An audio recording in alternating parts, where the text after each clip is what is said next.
Hi, how are you going? Perfect, and you? I'm good. I'm very good. I recently had an experience where I smoked DMT. All right. And it was 6 months ago, and I had no idea what I was actually doing. A friend of mine said, just trust me, you'll have the best experience of your life. And was your friend correct? No. Oh, all right. It was, for the first part of it, had the worst experience of my life. Define. Terror. Terror. Absolute. That sounds exciting. It was, I guess, a version of that. All right. What was terrifying? What specifically frightened you? I experienced my own death a number of times. Isn't that exciting? I don't know. Do you fear death now, that you now have died and are still alive? Did you lose your fear of death by going through that death so many times? When I first came out of the DMT, no. But I couldn't make sense of anything. But now? No. You have not lost your fear of death. Do you fear to die? I don't think I do anymore, no. Well, that's what I said. And you said no. But when I've come back here, I've experienced my mind is foggy. I have lost direction. That is not because of the DMT. What is that from? It is from what you were afraid to face about yourself during the experience, and still to some degree hesitate to incorporate and integrate within your understanding of your total being. Because you see, the DMT does not last in your body. It is automatically and immediately absorbed because it is a natural element produced by your pineal gland all the time. In fact, it's the reason why you dream and go to other dimensions of reality. But being given that same experience to such a strong degree before you were really ready to understand what was happening didn't allow you to integrate the experience in an appropriate way. But the DMT itself, in that sense, didn't cause it. It simply opened up a doorway that was in some ways more than you believed you were capable of handling about the recognitions that were coming to you during that experience. But you are all right. So there's no permanent damage, nothing? No. Like that. It's all about the resonances, like the ringing and the echo of a bell once rung that you are simply experiencing now because that bell was very loud and you're still experiencing some of the echoes of what that bell put you in touch with. And you need to face those aspects of your consciousness and integrate those beliefs within yourself about your relationship to life, to death, and to yourself, and to your creative powers. Are you acting on your highest excitement in life? Hesitation usually means no. Yes. Are you just agreeing with me, or are you answering yes? No, I had a business that I was wanting to be my higher excitement, but a partnership didn't work out. All right, and now what are you doing? Well, I'm in confusion, period. And again, very exciting. But again, remember, when we talk about the idea of following your excitement, we don't necessarily mean it has to come immediately in the form of a lifelong project, a job, or a career. We simply mean at any given moment you have things that make themselves available to you that contain more excitement than something else and the ability to act upon them. That's all you need to do, is continue to do that. If you cannot see something that spans many years, at least act on what excites you the most in the next moment. And the next moment after that, and the next moment after that, and the next moment after that. And that's all you have to do to get back on track. And that excitement, like a thread, will lead you to more and more excitement that can eventually expand into something that can fill more time in your life. But you have to take some action. You have to take some steps. What is your trepidation? Well, I guess it's some of my internal belief systems. About what? Well, I first of all realized I was hanging on to stories instead of facing a fear that I'm scared to do what I really wanted to do. All right, well, thank you for that realization. And now that you've had that realization, are you still scared to be your true self and take action on your highest excitement? It's all right to say yes if you are. Well, the thing is, I get confused over whether that is my highest excitement. But you see, all you have to do is take some action on that direction. And if it really isn't representative of your highest excitement, it will show you very clearly that it is not. Remember that sometimes on your planet, people gain great clarity about who they are by actually taking a step in the direction of who they are not. So they can make the comparison and know for certain that that's who they are not, and thus then paint a clearer picture of who they are. So it all works out in the end anyway. If you treat it that way, if you approach it that way, it will all serve you. Because remember, excitement is the organizing principle in your life as well as the driving engine of your life.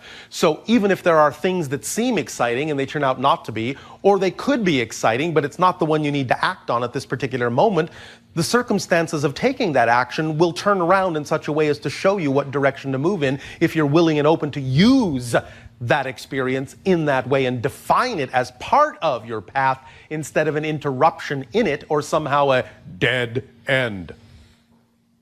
Make sense? Yes, it does. Thank you. Are you willing to use it that way? Yes, I am. Then we thank you. We thank and you will apply your experience in that sense in a more positive way. Yeah, thank you.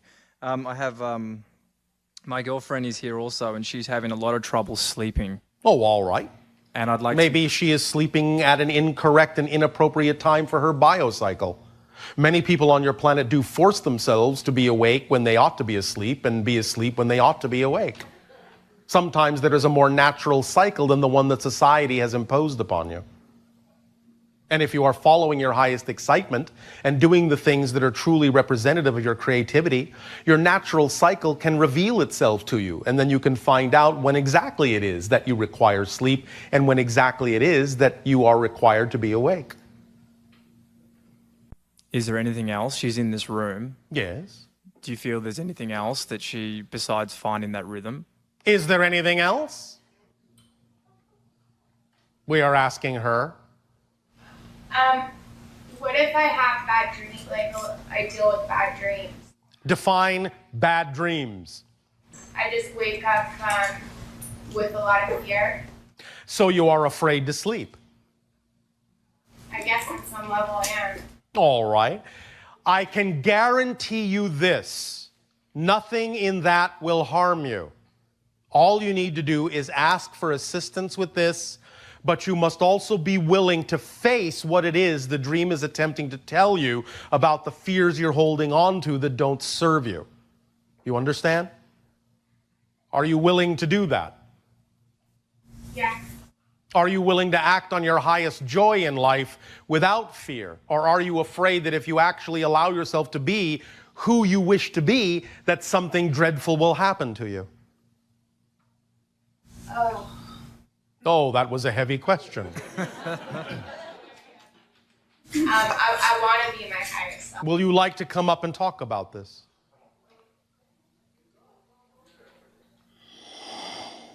Hi. And so, what do you fear about being yourself? What do you fear? What is the worst thing you fear will happen? You see, this is one way to get a handle on your fear, is not keep it down, not suppress it, but actually give it full rein. Use your imagination. Let it go all the way. What is the worst possible thing, the most fearful thing you imagine might happen if you truly allowed yourself to be who you wish to be? Go ahead. What's the worst thing that might happen? Come on, use your imagination. Rejection. Rejection by whom? I don't even know. If you don't even know, then why do you care? Yeah. Yeah. If you don't even know, why do you care? But perhaps you do know. Are you fibbing? No. Oh, all right. I just... Then rejection by whom? Maybe the people I love most. Maybe the people you love most. If you love these people the most, and they choose to behave in a manner that expresses the idea of rejection, do you not understand that that rejection is just a projection on their part of the parts of themselves they do not love? That Yeah. they see reflected in you. Yeah. You see, when individuals truly be themselves, sometimes when they reflect that true self to individuals who are afraid to be them true selves, those individuals will resent it. They'll resent having their face put in that idea. And thus then they will reject you to keep themselves safe. So you can have compassion for them if they reject you, because you can understand the rejection is a projection to keep you away so that they are not forced to face their own fears. But if you know that, then you can simply have compassion for them. Right. Do you understand the difference? Yeah. This is how to label these things in such a manner that works for you. Okay. Does this help? Yes, it does. In understanding this, do you feel a little bit more inclined to be your true self? Yes. What are some ways I can really get there quicker and faster and tap into By that? being your true self every moment that you can. By acting on your highest excitement every moment that you can. By acting on it to the best of your ability and taking it as far as you can with absolutely no expectation of how it should result. Right. No. Just because that's the vibration you prefer is the only reason to act on your highest joy. Not because of what you think it will get you. Right. Does that make sense? That makes sense. So if you just do that every day, every moment of every day, you'll be doing exactly what you need to do, and there's nothing else you need to do. That's it. It's that simple. To be your true self, all you have to do is take the action on the things that contain the vibration of your true self. That's called excitement, passion, joy, love, creativity. And what if at the moment you're confused? Then with you're the things confused. you Enjoy love? your confusion. Right. Label it as something positive. Remember, co-fusion. You're connecting, you're exploring, you're examining different, apparently opposite or incompatible ideas, but that's all right. That's an exploration unto itself. You're defining yourself, you're guiding yourself. It's an opportunity to redefine yourself. And isn't that a positive thing? Yes. Then the sooner you define that confusion in a positive way, you won't experience it as confusion. You'll experience it as co-fusion. In the same way we said, the sooner you define the idea of going inside in a positive way, you won't experience it as depression, you'll experience it as compression, a very natural creative state. You just have to start using your imagination to define these things in a way that works for you instead of continuing to accept other people's definitions for things that don't work for you. You understand? Yeah. Does this help you? Yes. Do you feel freer in this conversation? Yeah. Well, the only thing that's changed is the definitions. Right. So when you change your definitions to ones that are more aligned with your true self, you will feel freer and you'll know how to behave and you'll know how to act and you will take action on those things that allow you to feel more free, that are expressions of your freedom. And it won't matter what anyone else thinks, because you will understand that if you are really doing the best you can, and if you're really staying aligned with your highest vibration out of unconditional love for yourself, then you will be acting as an example for others. And if they reject you, it's just an opportunity for them to be as strong, be as brave, be as courageous, and see in you an example to get in touch with those things within themselves that could also allow them to experience a life of joy as you also have chosen. Do you understand? Yeah. And that's the most loving thing you can do for them. Got it. Does that help you? Yes. Thank you. Then sweet dreams to you. Thank you. At this timing, we will allow you to take a very short break. We will resume this transmission to guide you through a meditation with your holotope experience.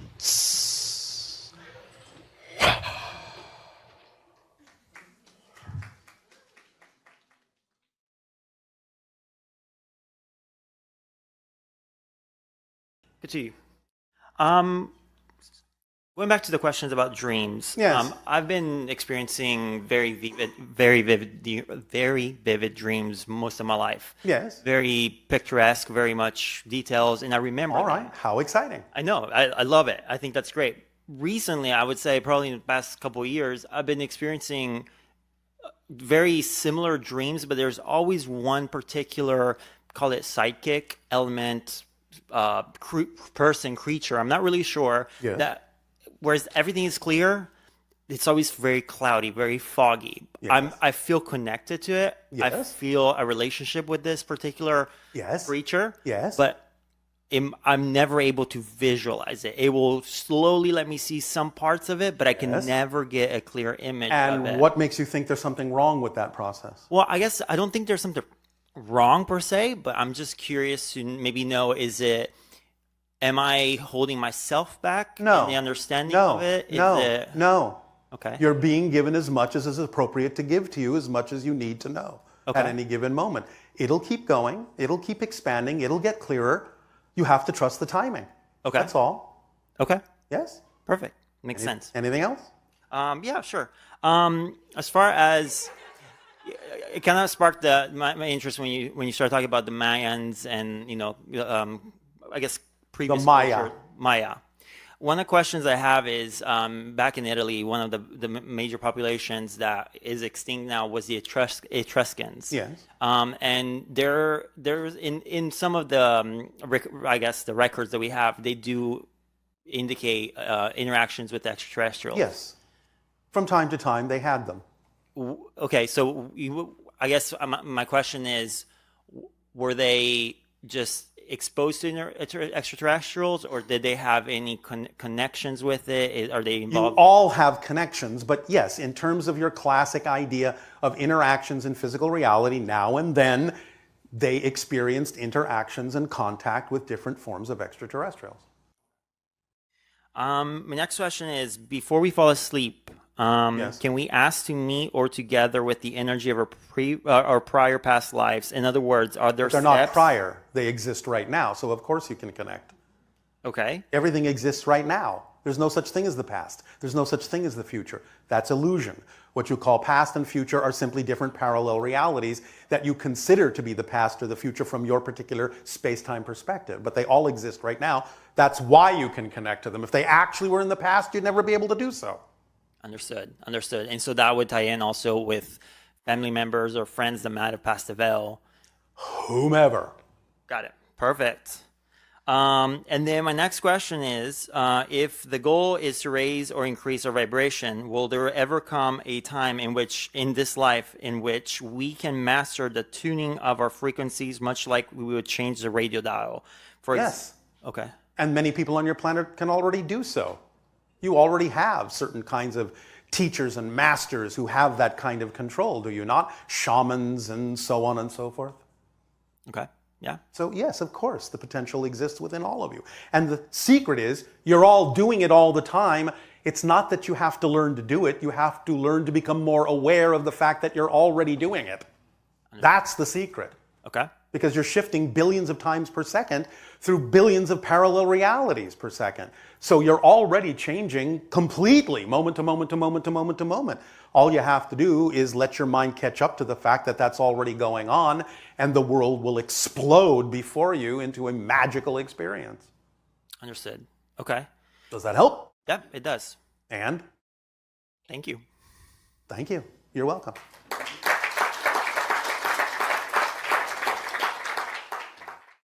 Hello. And to you, good day.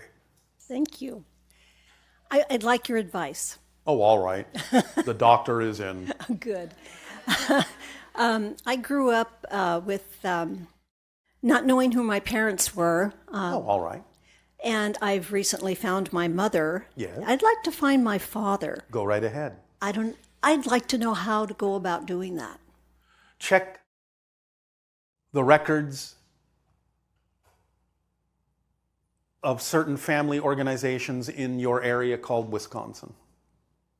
Okay. See what happens. All right. See where that leads you. Okay. I'll do that. Anything else? That's it. All right, thank you. Happy hunting. Thank you.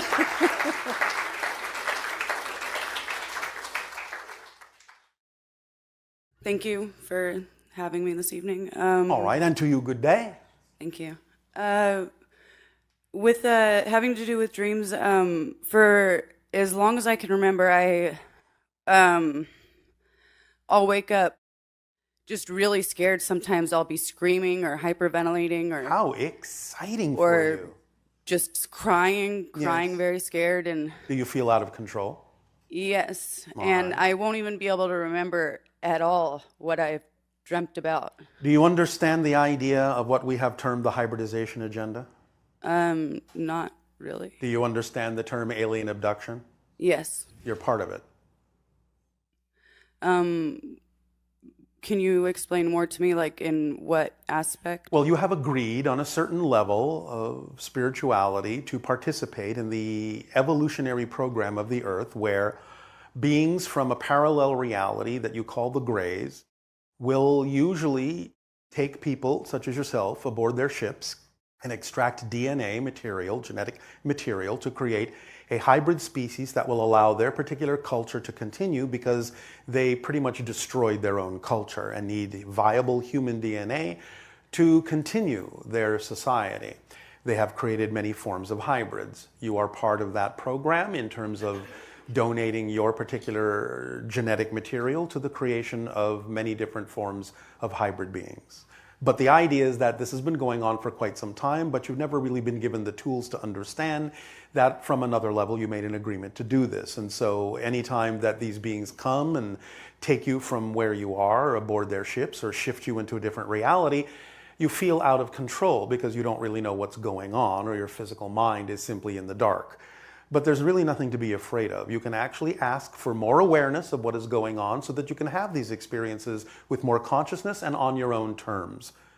That actually reminded me of, I was at the Contact in the Desert in Joshua Tree. Yes. And you had mentioned that because of the higher frequency levels that we might feel afraid. Yes. And I actually, right around the time, I believe it was like 12 or 1 o'clock, that you had said that to expect something. Yes. I became very afraid, just terrified, the most Yes. afraid I've ever been in my life. I just Yes. wanted to leave. I told my boyfriend, like, forget our stuff, just leave our stuff. We have to go. Like, Yes. And This is one of the reasons why we don't have open contact with all of you yet. Because the idea is as follows. Now, certain beings this doesn't happen with. Especially doesn't really happen with the Greys exactly, although there's a form of it. Remember that your body has a form of its own consciousness. And one of the things that is very strong in the human body is the idea of a survival mechanism. The fight or flight mechanism. When it senses something that may be, in appearance, something that can threaten your survival. The energy of many extraterrestrial beings, including our own, is on a much, much higher frequency than yours, because many of you are compartmentalized, fragmented within your consciousness. You're not coherent, you're not integrated, so your frequency is relatively low compared to ours. When you believe or feel the greater field of energy that we possess coming into contact with your fragmented field, it tends to force certain things to the surface that you haven't integrated within yourself yet, and that can cause a fear, fight or flight reaction, a survival mode reaction in your body that makes you run. Yeah, and it was strange. We just went like right down the street, like maybe not even a mile away from the actual campsite. Yes. We were at, and then I felt much better, and Yes. It sounds strange, but I felt like I had a positive experience. I got a lot of information. You did, especially knowing that that energy showed you that you're still unconsciously holding on to certain ideas and definitions and beliefs that don't allow you to fully release and be yourself and be free to have the experience in a more positive way. So it's about examining the idea of what you're really afraid of and letting those things go so that you can be more of yourself and raise your frequency. Know that you're in control of this. Know that you made an agreement and that you can, again, participate in this on your own terms with more conscious control and awareness. But that process is going to take as long as you're willing to allow it to take. Yet, again, you are willing to see that you have learned something. So that's a step in the positive direction. Okay. Yes? Another thing. I used to be very confident in myself. You're still confident. It's just that you're now confident about your lack of confidence. No, I'm serious. You cannot be not confident. That's not possible. You're always confident about something. It's just that now your belief systems are revealing themselves to show you that one of the things you are most confident about is that you lack confidence. But you're confident about that, so you don't lack confidence. There's the paradox for you to play with. Thank you. It's about learning to be confident in what you prefer. You don't have to learn to be confident. You're already confident. Just be confident in what you prefer to be confident about instead of what you don't prefer to be confident about, such as lacking confidence, which is not possible. There's no such thing as a lack of confidence. There's no such thing as a lack of trust. There's no such thing as a lack of control. Because when you experience being out of control, you're controlling that. When you feel like you don't trust, you trust that to be true. Thank you. Okay, and then sorry to like go back about Joshua Tree and I guess also the Greys that Yes. I had an idea about the Greys that just kind of had come to me at one Yes. point that Yes. in a parallel reality or what we Yes. would call the future, it was us, like specifically our planet that we wanted to travel or whatever, and that's why, and we became kind of like biomechanics, or like we did something to It's a ourselves. parallel Earth, and on that Earth, the advancements disconnected them in a mental way from their nature, and they destroyed their environment in the same similar way that you are destroying yours. They had to mutate themselves from human into gray in order to survive, but still realized they were going to die out if they didn't find a source of viable human DNA to continue their civilization by creating hybrids. So they used their advanced technology to tunnel through parallel realities such as yours to find DNA they could use to create hybrid beings like ourselves and others, so that they could not only continue their particular society, but so that we could also recognize the same patterns in your society and share this information with you, so you don't have to walk down the same destructive path. Thank you. Okay, and then I don't know if it's related to that or the fact that you said that I've been abducted. Yes. But sometimes That's just a word that a lot of you use. You have Thank simply been invited to participate. I understand, but there's been circumstances where my boyfriend and I, and even at first he was like, where I felt like I'm being watched, and even where he didn't necessarily believe me, and he's even seen things that have caused him to believe me. Yes. And so that is. Yes. All right. All right. Okay, I guess that's. So now you know that's happening. So you can have more conscious awareness and more conscious control of your participation in it, if you're willing to. But there's nothing to be afraid of. Okay, and then this is the last thing. Yes. After Joshua Tree, for about 2 weeks after that late at night, I would hear a very, I can't describe it any other way than an alien noise. It's like almost what you would expect to hear from like a sci-fi movie, like the noise that they play anyway, that I would hear that, and I would see like a blue light, or like a light that that's not coming from any source. Yes. And well, it is coming from a source. It's just that it's coming from an interdimensional source. A source that I can't. Even at one point, I had woken up.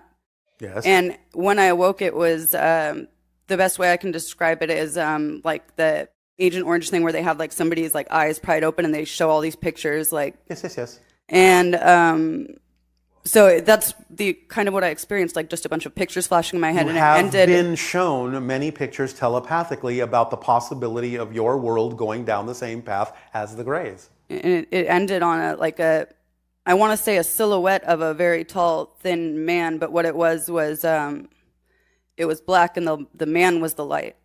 Yes, but you were looking at the mantis. So it's a mantis? What people on your planet refer to as the Mantis Beings are the ones in charge of the hybridization agenda over the Greys. They bear a resemblance to the praying mantis insect on your planet, so are basically very tall and thin. Okay. Now, do you understand? Do you understand that you have hybrid children? Oh, I didn't before. I guess I do now that you've said that. Oh, very good. But that's a story for another time for you. Right now, at this time, before you go to sleep, just take a few deep breaths and say, all right, I'm ready to understand my relationship with you, my agreement with you from a more conscious perspective, so I may participate on my own terms more openly, more clearly. Okay. All right? And see what happens. If you feel fear, that's all right. You can take it a step at a time and say, all right, wait a minute, let me get used to this, and then see if it passes. They will cooperate and they will work with you if you are willing to open up. All right. And you can do it in whatever way works for you. All right? Okay. Now, one moment. Okay. What's your favorite scent? Oh man. Tea tree. Is that a guess? Well, I like essential oils. Like I like a lot of scents. Like I can think of like a favorite perfume I have. What would be the one that would allow you to feel calm? Yeah, probably At lavender. ease. All right. Then it would probably be helpful as a permission slip for you to have that scent prominent in your room when you go to sleep, when you're asking for more conscious participation, so that you will be more at ease, knowing that you are creating, with the lavender scent, the environment that you prefer in which that exchange and encounter can occur. All right, thank you. So you're bringing something to the party. Yeah. You understand? Yeah. You're not arriving empty-handed and going, oh no, I don't know what to do. Yeah. Yes? Bring something to the party. It will help. Okay. Sorry. I know I said the last thing was last thing, but this. An idea that I had on my own about why I was so fearful in my dream was about visiting alternate realities or alternate dimensions. And I thought, like, even one time I woke up and I had said, without even realizing what I was saying, hold on, I have to finish coming back into this reality, because people were talking to me. Yes. So, because you are shifted to other realities in many of those encounters. Oh, okay, wow. All right. So don't worry, you won't get stuck. All right. You'll find your way back, no matter what. Okay, thank you. You're welcome.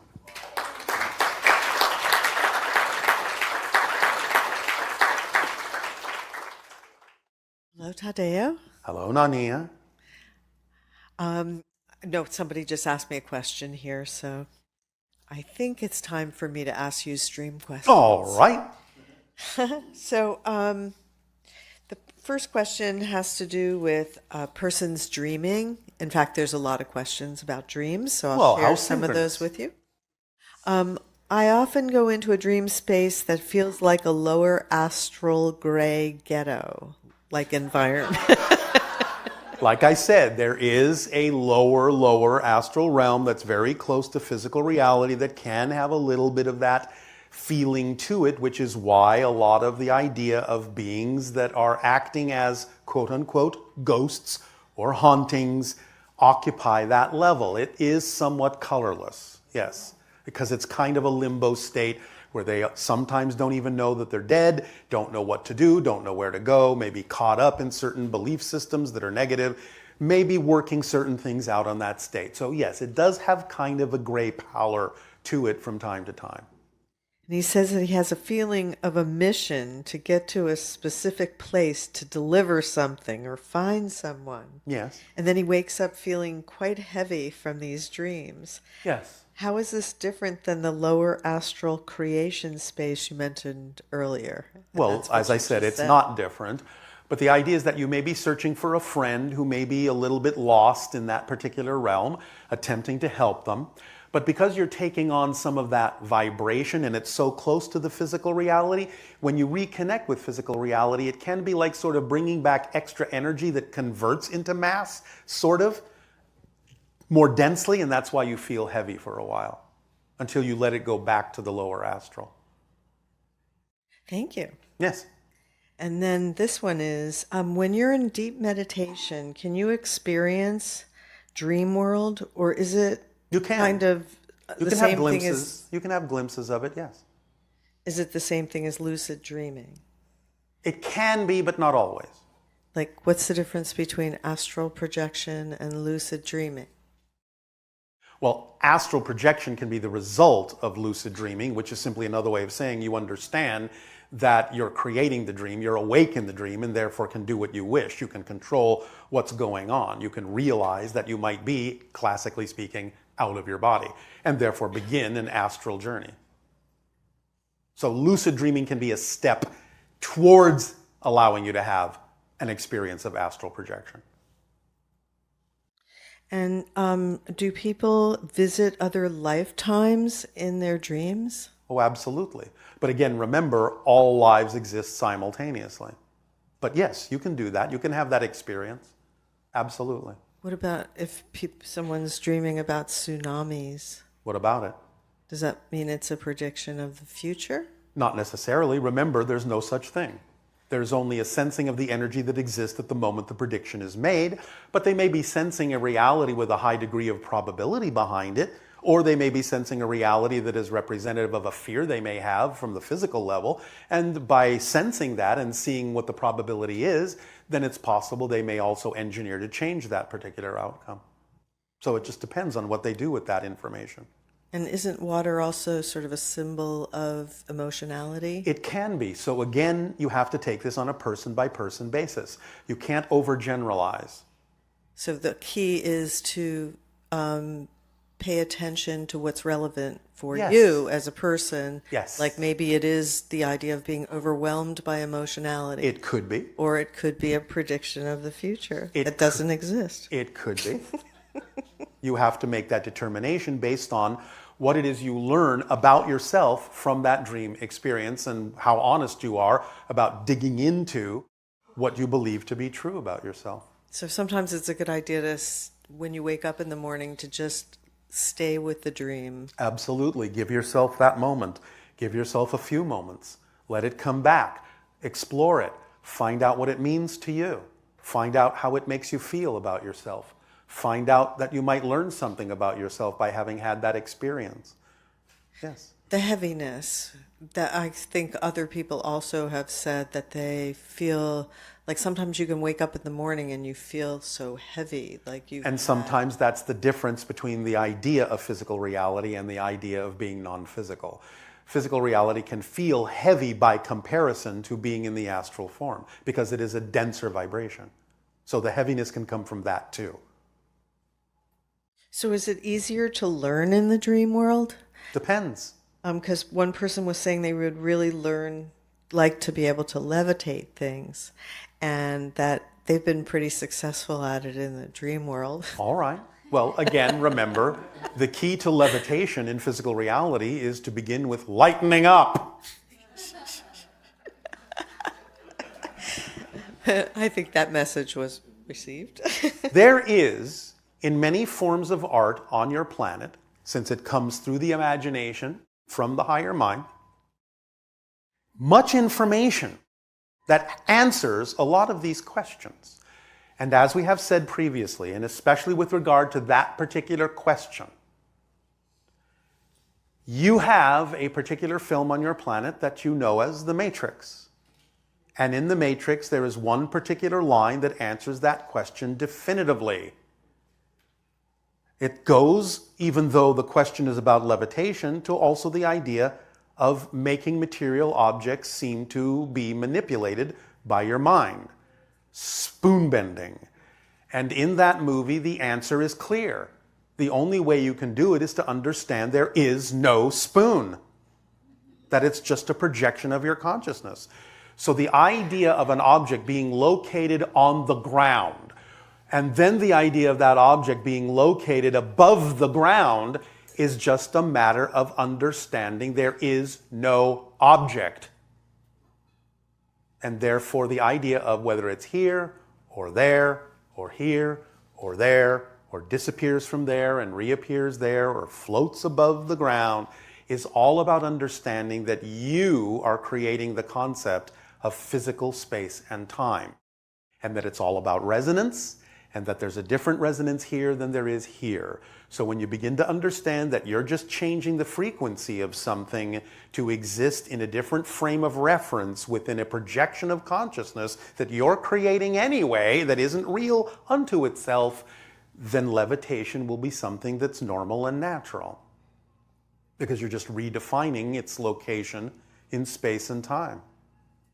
Is your ability to be able to, say, jump from reality to reality in such a drastic way, that would be dependent on relevance in terms of the theme you're exploring? Of course, it's always dependent upon whether that experience is relevant for you. So that's why we're not all just popping in and out. Well, you are popping in and out, but that's why not all of you have to realize it to the same degree. Right. Because yes, it has to do with relevance. Some things like that may sound exciting, but they simply may not be relevant for your life theme, at least not at this point. If they are relevant, and you are being yourself as best as you can be, then nothing will stop you from having the experience, because things will naturally unfold in that direction. They will take you there. Remember, your current knows where you need to go. So if you just live your life and follow your passion to the best you can, following the formula, then if the idea of levitating something is relevant for you, nothing will stop it from happening. The only thing that stops appointments you've made and agreements you've made is spending your time and energy worrying that the appointments and the agreements won't happen. So don't do that. So when a person has a desire to do something that's well outside of what most human beings will do in this reality. Again, it goes back to the idea of why does your passion come in that form? Never assume that the idea of the form it comes in has to come to fruition to give you the lesson you need. If it is going to come in that form, it will come. But never insist that it must. Otherwise, you're missing the point of why it came to you, because it may have come to you in that form for a completely different reason. Going back full circle, even to the idea that suddenly being excited about levitating or levitating something may simply be synchronicity's way of actually telling you to lighten up. And it may be no more mysterious than that. So it really is. It's so much about reading the messages that are sent to you by yourself and being able to respond to them in a way that shows you comprehend what's being given to you. And one of the easiest ways to do that is to let go of the idea that you know what it is the outcome should be. Let go of the ego's wants and open your arms to what you need. What you need will always come and will always fulfill you if you let it. It will always fulfill you. Always. So, does that help? Yes. And then a person they've been talking about having dreams with you. Yes. So sometimes it will be their own higher mind taking on the form of us because they're familiar with us, and it makes it easier for them to have a conversation thinking that it's us. We are always happy to be used as a simulacrum. This is one of the reasons why we have these conversations, so that you get familiar with our vibration and can use this as a permission slip, so that it's more easy for you in your belief system to talk to your higher mind, thinking that you're talking to us. We're sneaky that way. This person said, after a dream of shaking Bashar's hand last year, yes, I had a dream and saw rainbow DNA across the sky in my backyard next to a metallic round spaceship. What exciting. Does this mean? It means you saw an energy field that was generated by a portal that you had the senses to perceive, and that you also saw a ship that was there all the time but was heretofore invisible to your senses until you upgraded them. And that the DNA symbol shows your connection to the beings on the ship. Here's another one where someone had a dream where I was attending your upcoming event about 2020, and you came up to my seat and told me it was very important that I have an energetic release in 2020. Was that really you?